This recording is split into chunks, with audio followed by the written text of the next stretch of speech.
There's something incredible about a game developer that takes every opportunity possible to innovate in their character design and gameplay, bringing a fresh playstyle with every new release that's familiar enough to pick up, while still building enough nuance in their kit to give the most dedicated players a chance to master their mechanics. That developer is Kuro Games, and they've hit it out of the park with every new release that's come to Wuthering Waves. And Camellya, the most selfish hypercarry we've ever seen, is no exception. Many have viewed or experienced her gameplay firsthand, and might have drawn the early conclusion that she's one of the most simple and easy to use characters in the game, with brain-dead inputs and no real room for complexity in her rotations. But reality couldn't be further from the truth. Camellya, to many, is a one-button wonder, but once you take the time to explore how all of her incredibly unique mechanics interact with each other and her team, she quickly becomes one of the most complex characters in the game, with so many different branching playstyles and rotations that all lead you to a singular goal: defeating your enemies. And after taking some time to reflect after her release, some could say that Kuro messed up. Not with Camellya's attractive visual design, nor her fantastically paced companion quest, but with how viable she is with so many different playstyles once you dive deeper than surface level when experimenting with their kit. And today we'll be taking the time to break down how Kuro's approach designing her abilities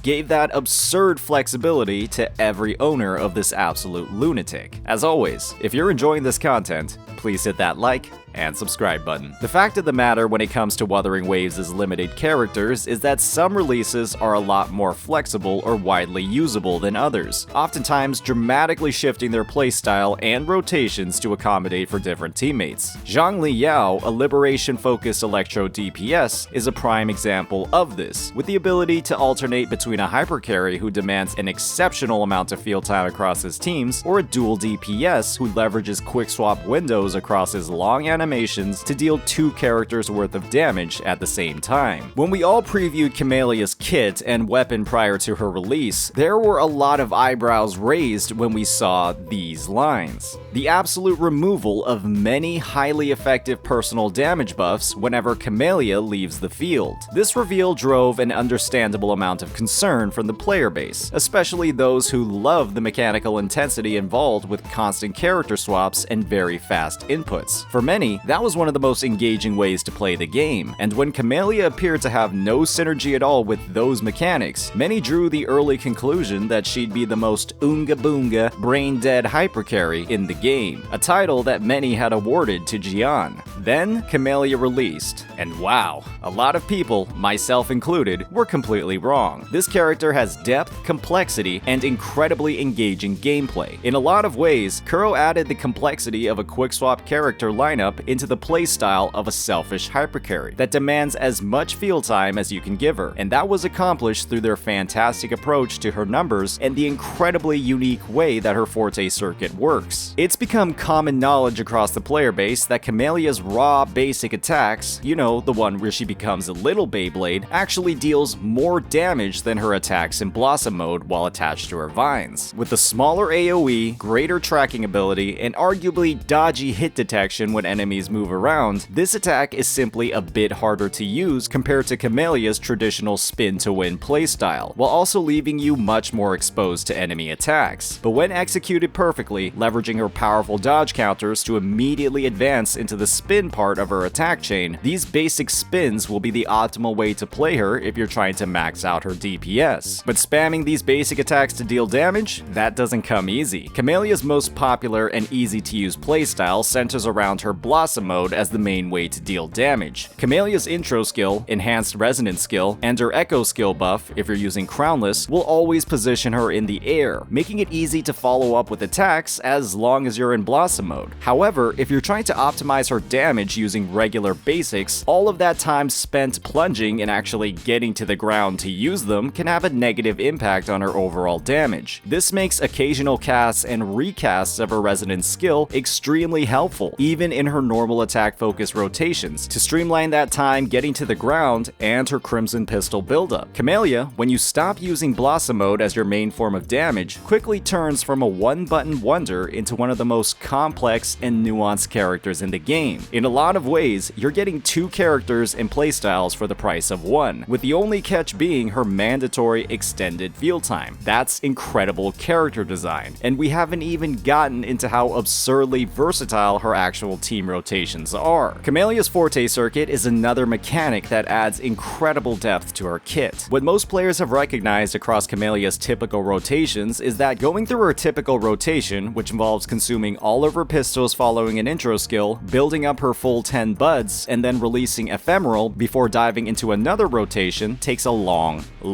time. What this means is that outro skill buffs, specifically from characters like Sanhua and Dan Jin, have a tendency to expire while Camellya is in her budding form, or quite literally when she's dealing the most damage possible. That's not the best, especially when you consider how effective damage amplification from outro skills are. Some could view this as a part of Camellya and her design, a trade-off for her massive damage, but the fact of the matter is that this annoying outcome is simply another opportunity to optimize and master Camellya, not through her on-field rotations, but when she's setting up those rotations with her team. By using multiple intro skills on Camellya, using the first from her sustainer to build up her concerto to 75 or 90%, while holding her echo skill in Liberation, Camellya then swaps to her sub DPS to build up their concerto, before finally activating Camellya's second intro skill to then pop her Liberation, max out her Crimson Buds, and then activate Ephemeral for a full rotation with every possible damage buff available. The results, with a bit of practice, are absolutely jaw-dropping. And if you sacrifice some of the personal damage on your sub DPS to slot them on a concerto energy generating weapon like Overture, the speed and fluidity of this rotation increases dramatically. And the best part about all of this? You have the same branching playstyles of normal basic attacks or those in Blossom form across all of these rotations as well, ultimately giving you 4 unique ways of playing this one limited DPS. 4 different methods while using the same exact 3-character lineup, with all of these different strategies and rotations yielding very similar clear times. Some could say that Kuro Games, with how they designed and balanced Camellya's kit, gave you 4 characters for the price of one by making all of these unique playstyles and rotations perfectly viable, with some performing a lot better than others depending on the type of content you're facing, as her normal attacks are far more effective against single target bosses, while her Blossom Mode dominates AoE wave-based challenges like pincer maneuver warriors. It's safe to say that a majority of players, myself included, jumped the gun when it came to our analysis of Camellya's kit, playstyle, and flexibility. She might be locked to 1 or 2 team compositions, but the ridiculous number of different ways you can play her in those compositions are more than enough to make up for the other restrictions baked into her abilities. We haven't even gotten her dedicated, limited 5-star buffer yet. She's doing all of this with 4-star units. When this is the approach that Kuro Games takes with their character and combat design, we as Wuthering Waves players are in good hands. This game genuinely only gets better and better with time, and a big part of that is its amazing roster. As always, if you enjoyed this content,